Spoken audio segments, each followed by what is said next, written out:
মানব ইতিহাসে কোনো জাহিলিয়তের যুগ, জাহিলিয়ত মানে কি? জাহিলিয়ত অর্থ হলো ইলমে ওহির আলো থেকে বঞ্চিত যে সমাজ, যে গোষ্ঠী, যারা তারাই জাহিলিয়ত, ইলমে ওহি থেকে বঞ্চিত, সেটাই জাহিলিয়ত। সেটা পুরানো জাহিলিয়ত আর নব্য জাহিলিয়ত। বললাম না, সূক্ষ্ম জুলুমগুলোর মধ্যে এটা একটা।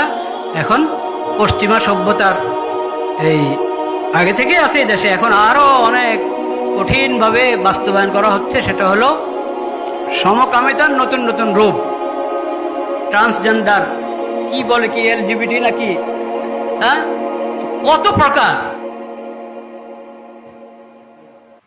মেয়েদেরকে, ছেলেদেরকে নষ্ট করার জন্য পশ্চিমা সভ্যতা থেকে এখানে আনা হচ্ছে। মনে হয় যেন মুসলিম উম্মত ফকির, নাউজুবিল্লাহ, মুসলিম উম্মতের কাছে যেই আল্লাহর হেদায়েত, নবী করিম সাল্লাল্লাহু আলাইহি ওয়াসাল্লামের যে আদর্শ, ওটা থেকে দূরে সরানোর জন্য এমনি তো জাহিলিয়তের অভাব নাই এই দেশে, আরো আমদানি করা হচ্ছে। আল্লাহ তাআলা যারা আমদানি করছে তাদেরকে আল্লাহ হেদায়েত দান করেন। তো কোন জাহিলিয়তের যুগে নারীরা এত মজলুম হয় নাই যত মজলুম এই নব্য জাহিলিয়তের যুগে হয়েছে। এটা একটা বাস্তবতা। কিন্তু এই জুলুম হলো সূক্ষ্ম জুলুম। পশ্চিমাদের জুলুম হলো ওমা বাতান, মা জহরা মিনহা ওমা বাতান, মা বাতানা, সূক্ষ্ম জুলুম। আর এখানে আমাদেরকে যেটা বেশি ব্যথিত করেছে, যেটার জন্য আমরা স্থূল জুলুম, দোনো জুলুমের থেকেই নাজাত দেওয়া জরুরি মেয়েদেরকে, নারীদেরকে।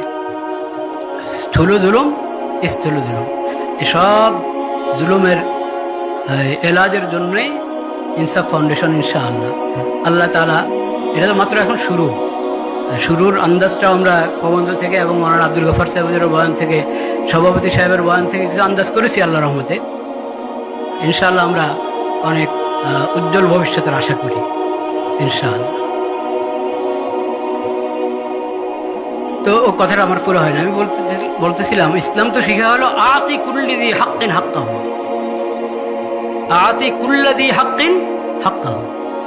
এটা তথাকথিত এই জাহিলি সভ্যতা, পুরানো জাহিলি সভ্যতা হোক আর নতুন জাহিলি সভ্যতা হোক, তাদের মতো না যে একতরফা কথা বলবে, একতরফা কথা মানে একদিকের কথা। আপনার নারীর অধিকার, পুরুষ কি জোর করছে? পুরুষের অধিকার নেই।